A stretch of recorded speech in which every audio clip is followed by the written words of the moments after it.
जय हिंद आप सभी को। देखिए ये इंडियन आर्मी के प्रैक्टिस सेट पहला है, ठीक है। देखिए अगर आप लोग इंडियन आर्मी में जाने का सपना रखते हैं तो आपका ज़रूर पूरा होगा और आपका रिजल्ट भी ज़रूर आएगा, क्योंकि मेरा भी रिजल्ट आया है और आप लोग को भी आएगा। देखिए ये प्रैक्टिस सेट फर्स्ट है, ठीक है। ये प्रैक्टिस सेट पहला है, हम लोग पहला प्रैक्टिस सेट देखते हैं। ये सामान्य ज्ञान है, जीके जीएस, ठीक है। तो अगर आपको आर्मी में जाना है तो आप लोग हमारे साथ जुड़िए। अगर आपको भी रिजल्ट लाना है तो आप लोग इस चैनल को ज़रूर सब्सक्राइब कर लीजिएगा और वीडियो को भी लाइक कर लीजिएगा, ठीक है। और इसका पीडीएफ चाहिए तो आप लोग कमेंट कर सकते हैं। चलिए स्टार्ट करते हैं। आप सभी लोग वीडियो के इन तक बने रहिएगा। देखिए सबसे पहला क्वेश्चन है, बौद्ध धर्म के संस्थापक गौतम बुद्ध का जन्म कहाँ हुआ था। तो जो बौद्ध धर्म के संस्थापक हैं वो गौतम बुद्ध है, ठीक है। और इनका स्थापना, इनका जन्म लुम्बिनी में हुआ था। ऑप्शन नंबर ए हो जाएगा लुम्बिनी में। तो गौतम जो बुद्ध थे इनका जन्म आपका लुम्बिनी में हुआ था। ऑप्शन नंबर ए हो जाएगा। गायत्री मंत्र का सर्वप्रथम उल्लेख किस वेद में मिलता है। तो गायत्री मंत्र का उल्लेख ऋग्वेद में मिलता है, सबसे पहले ऋग्वेद में। ऑप्शन नंबर ए हो जाएगा। गायत्री मंत्र का उल्लेख ऋग्वेद में मिलता है, तो ऑप्शन नंबर ए हो जाएगा। चलिए नेक्स्ट क्वेश्चन है, लंबाई की दृष्टि से विश्व की सबसे लंबी नदी कौन सी है। लंबाई की दृष्टि से, लंबाई की दृष्टि से विश्व की सबसे लंबी नदी नील नदी को कहा जाता है। ऑप्शन नंबर ए हो जाएगा, नील नदी को। भारत के प्रथम राष्ट्रपति कौन थे। तो भारत के प्रथम राष्ट्रपति आपके कौन थे बताना है आपको कि भारत के प्रथम राष्ट्रपति कौन थे। तो राइट आंसर यहाँ पर देखिए हो जाएगा, भारत के प्रथम राष्ट्रपति डॉक्टर राजेंद्र प्रसाद थे। ऑप्शन नंबर ए हो जाएगा। अगर आपको भी आंसर पता है तो आप लोग कमेंट जरूर कीजिएगा। देखिए भारत के प्रथम राष्ट्रपति doctor Rajendra Prasad, option number A हो जाएगा करेक्ट आंसर। चलिए नेक्स्ट क्वेश्चन है, देखिए अभी तक आप लोग वीडियो को लाइक और चैनल को सब्सक्राइब नहीं किए तो कर लीजिएगा। सब्सक्राइब करने से आपका बहुत ज़्यादा फायदा होने वाला है, बहुत ज़्यादा फायदा होगा। और लाइक कीजिएगा तो हमारा मेहनत का फल मिलेगा, ठीक है। तो आप लोग दोनों जरूर कीजिएगा। देखिए अगर आपको रिजल्ट लाना है इंडियन आर्मी में, आप लोग हमारे साथ जरूर जुड़िए, ठीक है, क्योंकि मेरा भी रिजल्ट आया है और आपका भी आएगा अगर हमारे साथ जुड़ते हैं तो, ठीक है। इसरो का पूर्ण रूप क्या होता है। इसरो का पूर्ण रूप क्या होता है। तो Indian space research organisation. Option number यहाँ पर डी हो जाएगा, इंडियन स्पेस रिसर्च और ऑर्गेनाइजेशन, ये आपका इसरो का पूर्ण रूप होता है। ऑप्शन नंबर आपका डी हो जाएगा राइट आंसर। चलिए नेक्स्ट क्वेश्चन देखते हैं। देखिए नेक्स्ट क्वेश्चन है, प्रथम क्रिकेट विश्व कप किसने जीता था। प्रथम क्रिकेट विश्व कप किसने जीता था। तो वेस्ट इंडीज ने। ऑप्शन नंबर डी हो जाएगा। प्रथम क्रिकेट विश्व कप वेस्ट इंडीज ने जीता था। ऑप्शन नंबर डी हो जाएगा। सर्वप्रथम भारत रत्न कब दिया गया था। सर्वप्रथम भारत रत्न कब दिया गया था। 1954 में। ऑप्शन नंबर आपका ए हो जाएगा, 1954 में सबसे पहले भारत रत्न दिया गया था। राइट आंसर ए हो जाएगा। चलिए नेक्स्ट क्वेश्चन है, मिश्रित अर्थव्यवस्था क्या है। तो मिश्रित अर्थव्यवस्था क्या है, सार्वजनिक क्षेत्र एवं निजी क्षेत्र का सह अस्तित्व है, ठीक है। ऑप्शन नंबर आपका डी हो जाएगा कि ये सार्वजनिक क्षेत्र एवं निजी क्षेत्र का सह अस्तित्व है, ये मिश्रित व्यवस्था है। ऑप्शन नंबर आपका डी हो जाएगा राइट आंसर।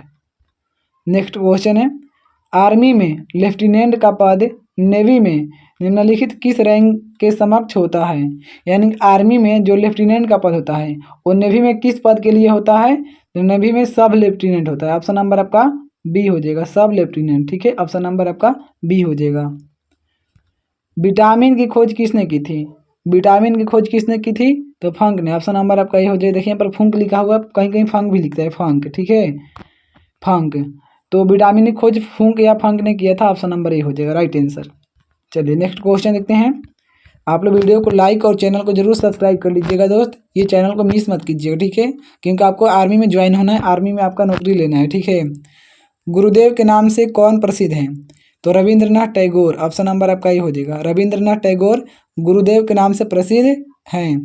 भारत की संविधान सभा के अस्थायी सभापति कौन थे। भारत के संविधान सभा के अस्थायी सभापति सच्चिदानंद सिन्हा थे। ऑप्शन नंबर ये हो जाएगा, सच्चिदानंद सिन्हा। ऑप्शन नंबर आपका ये हो जाएगा करेक्ट आंसर। नेक्स्ट क्वेश्चन है, संयुक्त राष्ट्र संघ की स्थापना कब हुई थी। तो संयुक्त राष्ट्र संघ की स्थापना 24 अक्टूबर 1945 को हुई थी। ऑप्शन नंबर ये हो जाएगा, 24 अक्टूबर 1945 को संयुक्त राष्ट्र संघ की स्थापना हुई थी। Correct answer option number A हो जाएगा। नेक्स्ट है, पंचतंत्र नामक पुस्तक के लेखक कौन है। पंचतंत्र नामक पुस्तक के लेखक कौन है। Vishnu Sharma. Option number D हो जाएगा। विष्णु शर्मा पंचतंत्र नामक पुस्तक के लेखक हैं। ऑप्शन नंबर डी हो जाएगा करेक्ट आंसर। नेक्स्ट है, वे पदार्थ जो जीवों में विभिन्न प्रकार के जैविक कार्यों के संचालन और संपादन के लिए आवश्यक होते हैं उनको पोषक पदार्थ कहते हैं। ठीक है, ये पोषक पदार्थ सभी जीवों के लिए आवश्यक होते हैं, सभी जीवों के लिए। दुनिया में जितना भी जीव है ना उनके लिए पोषक पदार्थ बहुत जरूरी है। तो ऑप्शन नंबर ए हो जाएगा पोषक पदार्थ, करेक्ट आंसर ए हो जाएगा। चलिए नेक्स्ट है, निम्नलिखित में से किसे कंप्यूटर का मस्तिष्क कहा जाता है? कंप्यूटर का मस्तिष्क सीपीयू को कहा जाता है, सीपीयू को। अगर आपका सीपीयू का फुल फॉर्म पता है तो आप लोग कमेंट जरूर कीजिएगा। देखते हैं कितने लोग बताते हैं सीपीयू का फुल फॉर्म क्या होता है। ठीक है, तो कंप्यूटर का मस्तिष्क कहा जाता है सीपीयू को। ऑप्शन नंबर आपका बी हो जाएगा सीपीयू। निम्न में से कौन इंटरनेट से संबंधित है? इंटरनेट से संबंधित है ईमेल। ऑप्शन नंबर आपका हो जाएगा बी। ईमेल जो होता है ये इंटरनेट से संबंधित होता है, email. Correct answer option number आपका बी हो जाएगा राइट आंसर। चलिए नेक्स्ट क्वेश्चन है, देखिए यहाँ पर 18 नंबर क्वेश्चन। भारत में प्रथम टेलीविज़न कार्यक्रम का प्रसारण किस वर्ष हुआ था? तो भारत में प्रथम टेलीविज़न कार्यक्रम का प्रसारण किस वर्ष हुआ था? 1959 में। ऑप्शन नंबर ये हो जाएगा 1959 में भारत में प्रथम टेलीविज़न कार्यक्रम का प्रसारण हुआ था। राइट आंसर ये हो जाएगा। मध्य रात्रि के सूर्य का देश किसे कहा जाता है? मध्य रात्रि के सूर्य का देश किसको कहते हैं? तो नॉर्वे को। ऑप्शन नंबर सी हो जाएगा। मध्य रात्रि के सूर्य का देश नॉर्वे को कहा जाता है। राइट आंसर सी हो जाएगा। चलिए नेक्स्ट क्वेश्चन है, कोनेरू हम्पी किस खेल से संबंधित है? कोनेरू हम्पी किस खेल से संबंधित है? शतरंज से। ऑप्शन नंबर सी हो जाएगा, शतरंज से संबंधित है कोनेरू हम्पी। ठीक है, ऑप्शन नंबर आपका सी हो जाएगा। फुटबॉल विश्व कप 2022 कहाँ आयोजित होगा? फुटबॉल विश्व कप 2022 कहाँ पर आयोजित होगा? तो इंग्लैंड में। ऑप्शन नंबर बी हो जाएगा, इंग्लैंड में आयोजित होगा। चलिए नेक्स्ट क्वेश्चन है, देखिए दोस्त अभी तक वीडियो को लाइक और चैनल को सब्सक्राइब आप लोग नहीं किए हैं तो कर लीजिएगा, क्योंकि वीडियो बनाने में बहुत मेहनत लगता है। और आपको सिलेक्शन लेना है आर्मी में तो हमारे साथ आप सभी लोग जुड़िए, क्योंकि देखिए जो बंदा सिलेक्शन ले सकता है वो दिला भी सकता है। ठीक है, देखिए मेरा भी रिजल्ट आया है तो आप लोग भी आपको भी ला कर दिखाएंगे। ठीक है ना, जो हम क्वेश्चन पढ़े थे वहीं आपको पढ़ाएंगे, तो आप लोग हमारे साथ जुड़िए और वीडियो खूब ज़्यादा लाइक और शेयर भी जरूर कीजिएगा। ठीक है, चीन की मुद्रा क्या है? तो चीन की मुद्रा को युआन कहते हैं। ऑप्शन नंबर आपका बी हो जाएगा। चीन की मुद्रा क्या होती है? युआन। ऑप्शन नंबर आपका हो जाएगा बी। उल्टा झंडा किसका प्रतीक है? तो उल्टा झंडा संकट का प्रतीक होता है। ऑप्शन नंबर आपका सी हो जाएगा। उल्टा झंडा संकट का प्रतीक होता है, संकट। चलिए नेक्स्ट क्वेश्चन है, डांडिया और गरबा किस राज्य के प्रसिद्ध लोक नृत्य है? डांडिया और गरबा किस राज्य के प्रसिद्ध लोक नृत्य है? गुजरात के। ऑप्शन नंबर आपका ये हो जाएगा, डांडिया और गरबा गुजरात के प्रसिद्ध लोक नृत्य है। ऑप्शन नंबर ये हो जाएगा गुजरात। निम्न में से किसे मैन ऑफ डेस्टिनी भी कहा जाता है? निम्न में से किसे मैन ऑफ डेस्टिनी भी कहा जाता है? तो man of destiny Napoleon Bonaparte को। ऑप्शन नंबर आपका बी हो जाएगा। नेपोलियन बोनापार्ट को मैन ऑफ डेस्टिनी कहा जाता है। राइट आंसर ऑप्शन नंबर आपका बी हो जाएगा, करेक्ट आंसर। चलिए अब नेक्स्ट क्वेश्चन है, अब देखते हैं हम लोग, ये विज्ञान का प्रश्न है। बल का मात्रक क्या होता है? तो देखिए बल का मात्रक किलोग्राम मीटर पर सेकंड स्क्वायर। ऑप्शन नंबर आपका बी हो जाएगा। देखिए किलोग्राम मीटर पर सेकंड स्क्वायर होता है, ये आपका बल का मात्रक होता है। ऐसे बल का मात्रक न्यूटन होता है, लेकिन 1 न्यूटन बराबर इतना भी होता है। आप लोग इसको भी याद रखिएगा, देखिए क्वेश्चन पूछा हुआ है। चलिए नेक्स्ट क्वेश्चन है, प्रकाश की चाल को सर्वप्रथम मापने वाले वैज्ञानिक कौन थे? तो प्रकाश की चाल को सबसे पहले वैज्ञानिक कौन मापे थे? तो रोमर। ऑप्शन नंबर ये हो जाएगा। रोमन वैज्ञानिक जो थे ये प्रकाश के चाल को सबसे पहले मापे थे, रोमर। चलिए नेक्स्ट है, यदि किसी पिंड को चंद्रमा से पृथ्वी पर लाया जाए तो उसका भार क्या हो जाएगा? यदि किसी पिंड को चंद्रमा से पृथ्वी पर लाया जाए तो उसका भार बढ़ जाएगा। ऑप्शन नंबर ए हो जाएगा, उसका भार बढ़ जाएगा। यदि किसी कोई भी पिंड है उसको चंद्रमा से पृथ्वी पर लाते हैं तो इसका वजन यानी कि भार जो है, भार वेट बढ़ जाता है।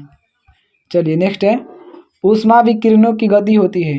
तो ऊष्मा विकिरणों गति प्रकाश के बराबर होती है। ऑप्शन नंबर आपका बी हो जाएगा, प्रकाश के बराबर। ऊष्मा विकिरणों की गति प्रकाश के बराबर होती है। राइट आंसर बी हो जाएगा।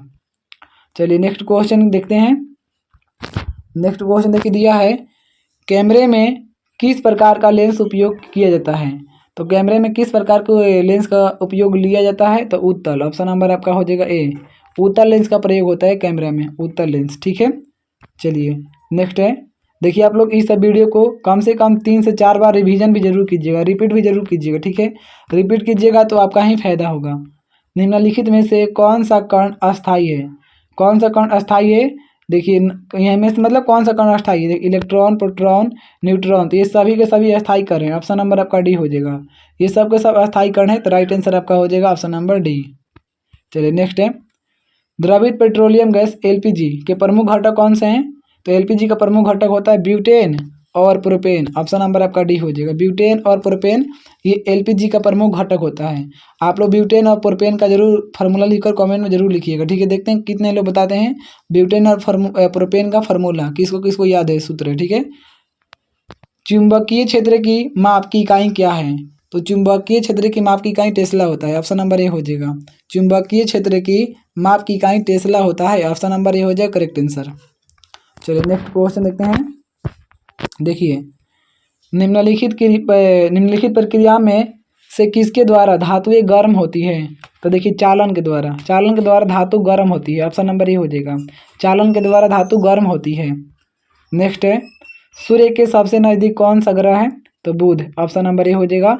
सूर्य के सबसे नज़दीक है, सबसे नज़दीक आपका बुध हो जाएगा। करेक्ट आंसर आपका ए हो जाएगा। सूर्य के सबसे नज़दीक ग्रह बुध है और ब्रह्मांड का सबसे बड़ा ग्रह का पृथ्वी है, सॉरी बृहस्पति है। राइट आंसर आपका ऑप्शन नंबर सी हो जाएगा। सबसे बड़ा ग्रह बृहस्पति, सबसे नज़दीक आपका बुध हो जाएगा। ठीक है, और लाल ग्रह मंगल ग्रह को कहते हैं, लाल ग्रह। ठीक है, चमकीला ग्रह शुक्र हो जाएगा, चमकीला ग्रह शुक्र। चलिए आगे है, गर्म करने पर जब ठोस पदार्थ द्रव अवस्था में परिवर्तित होते हैं तो यह परिवर्तन एक विशेष दाब तथा एक नियत ताप पर होता है। यह नियत ताप वस्तु का क्या कहलाता है? द्रवणांक। ऑप्शन नंबर आपका बी हो जाएगा। द्रवणांक कहलाता है, द्रवणांक। चलिए नेक्स्ट है, निम्नलिखित में किस उपकरण की सहायता से वायुमंडल के दाब में होने वाले परिवर्तन को मापा जा सकता है? तो वायुमंडल के दाब में होने वाले परिवर्तन को बैरोमीटर के द्वारा मापा जा सकता है। ऑप्शन नंबर ए हो जाएगा, बैरोमीटर। देखिए अभी इसके आगे जो है न्यूमेरिकल है और मैथ का क्वेश्चन है। ठीक है, तो हम लोग इसका स्पेशल वीडियो बनाएंगे। ठीक है, आप लोग ये वीडियो कैसा लगा आप लोग कमेंट में जरूर बताइएगा। देखिए अगर आपको इसका पीडीएफ चाहिए तो आप लोग कमेंट कर सकते हैं। अगर आपको सिलेक्शन लेना है आर्मी में, अगर आर्मी में सच में जाना है तो आप लोग हमारे साथ जरूर जुड़िए, जरूर चैनल को सब्सक्राइब कीजिएगा और वीडियो को तो लाइक जरूर कीजिएगा क्योंकि मेहनत लगता है वीडियो बनाने में। ठीक है दोस्त, आप लोग वीडियो कैसा लगा कमेंट में जरूर बताइएगा। ठीक है, चलिए वीडियो यहीं तक समाप्त होता है। आप लोग वीडियो देखने के लिए बहुत बहुत धन्यवाद। नेक्स्ट वीडियो मिलते हैं, तब तक के लिए जय हिंद।